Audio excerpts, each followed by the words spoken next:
ครับนี่เป็นช่องของทีม 2080 นะครับวันนี้คุณพ่อจะมาบรรยายแทนนะครับเนื่องจากว่าคุณน้องทีมเอาเปรียบคุณพ่อนิดนึง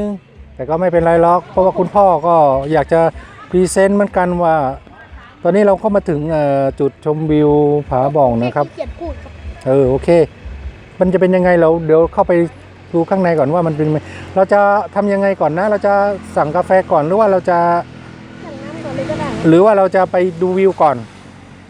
หรือยังไงก็ได้โอเคเราไปสั่งน้ำก่อนเนาะโอเคไปกันเลยโอเคตอนนี้เราก็มาถึงจุดพักอ้วกมันเป็นจุดชมวิวที่นักท่องเที่ยวจะต้องเข้ามาแล้วจะต้องมาแวะก่อนนะแต่ยังไงก็เราจะขอเข้าไปสั่งกาแฟกินนิดนึงเนี่ยครับเป็นบรรยากาศภายในร้านกาแฟของเขาเนาะก่อนจะสั่งกาแฟก็ขอไว้โน่นนี่นั่นนิดหน่อยเพราะว่าจะขอถ่ายรูปอะไรถ่ายคลิปภาพสวยๆมาฝากกันก่อนแหมขนาดอยู่บนดอยก็ยังมีปลามาเลี้ยงมีปลามาโชว์อีกเนาะอารมณ์ศิลปินจริงๆนี่ก็คือบรรยากาศให้เขาตกแต่งร้านนะครับทีมวันนี้น้องทีมจะไปสั่งอะไรครับเป็นชามไปสั่งพี่เขาก่อนมันมีอะไรให้สั่งเอาดูเมนูเขาก่อนครับเอานมสดเย็นเหรอของคุณพ่อนี่เอามอคค่าร้อนดีหรือเปล่าหรือว่าเย็นดีเนี่ยก็แล้วแต่ค่ะบางคนก็ชอบร้อนบางคนก็ชอบเย็นครับของเราคุณพ่อสั่งกาปูเย็นเฮ้ยไม่ใช่สิคาปูร้อนหรือเปล่าเมื่อกี้เย็นหรือร้อนเมื่อกี้เนี่ยไม่เย็นค่ะปูเย็นเย็นก็เย็น เรางงไปหมดเลยคุณแล้วลืมได้ไงชักจะแก่แล้วเนี่ยไอ้เจ้าเครื่องวัดนี่มันใช้ได้อยู่ไหมเนี่ยเมื่อกี้ข้างล่างสูงกว่าตามที่เป็นจริง นี่อะไรนั้นน่าจะเป็นเครื่องบดกาแฟอย่าไปจับของเขาลูกเราแค่ดูให้ดูนิดนึงแค่นั้นเองไม่รู้เหมือนกันแต่คุณพ่อสั่งกาแฟเย็นคาปูเย็นแล้วก็คุณลูกสั่งชาอะไรนะ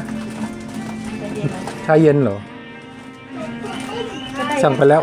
กำลังทำอยู่แมวโอ้ต่อไปเราก็มาดูวิวนะ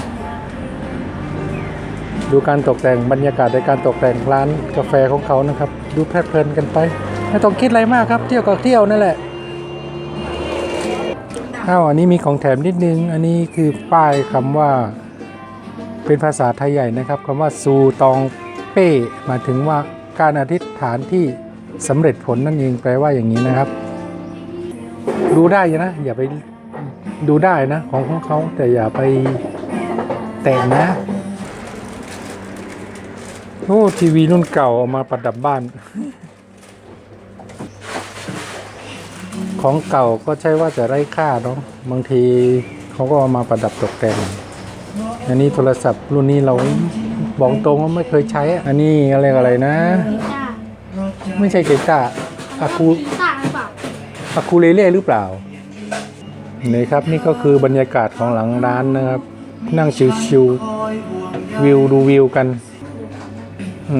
อากาศก็ยังคงโอเคอยู่เย็นๆสบาย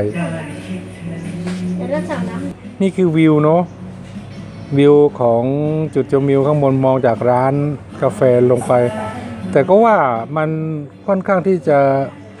ไม่มีหมอกแปลกวันนี้เรากะว่าจะมีหมอกแต่มันไม่มีโอเคบรรยากาศก็ดูโอเคสงบเงียบไม่ค่อยมีนักท่องเที่ยวเนื่องจากว่าเขากลัวกันในเรื่องของโควิด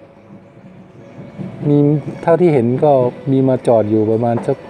รถตู้ 7-8 คันร้านนี้เขาชอบทีวีเนาะ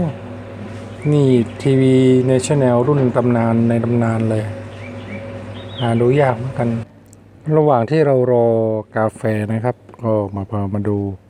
บรรยากาศสถานที่ ในการดูวิวของเมืองไม่ใช่สิแหมพูดผิดดูบรรยากาศของจุดชมวิวนั้นที่เขาปรับปรุงสถานที่ไว้ให้ดูวิวโดยเฉพาะเลยอันนี้เป็นงบพัฒนาจังหวัดนะครับ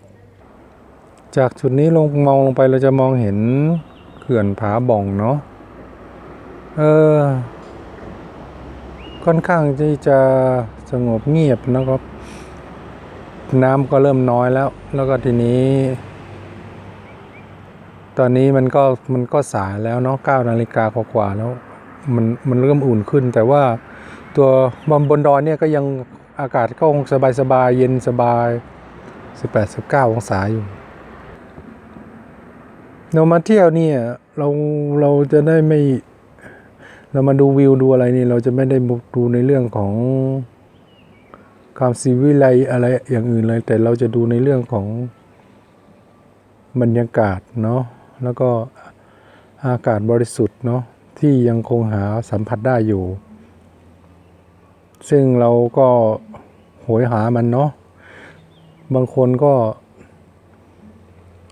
ใช้เวลาเนาะอยู่กับการทำงานเกือบทั้งปีอ่ะกว่าจะหาโอกาสจะหาเวลาพักผ่อนนี่เป็นไปได้ยากมาก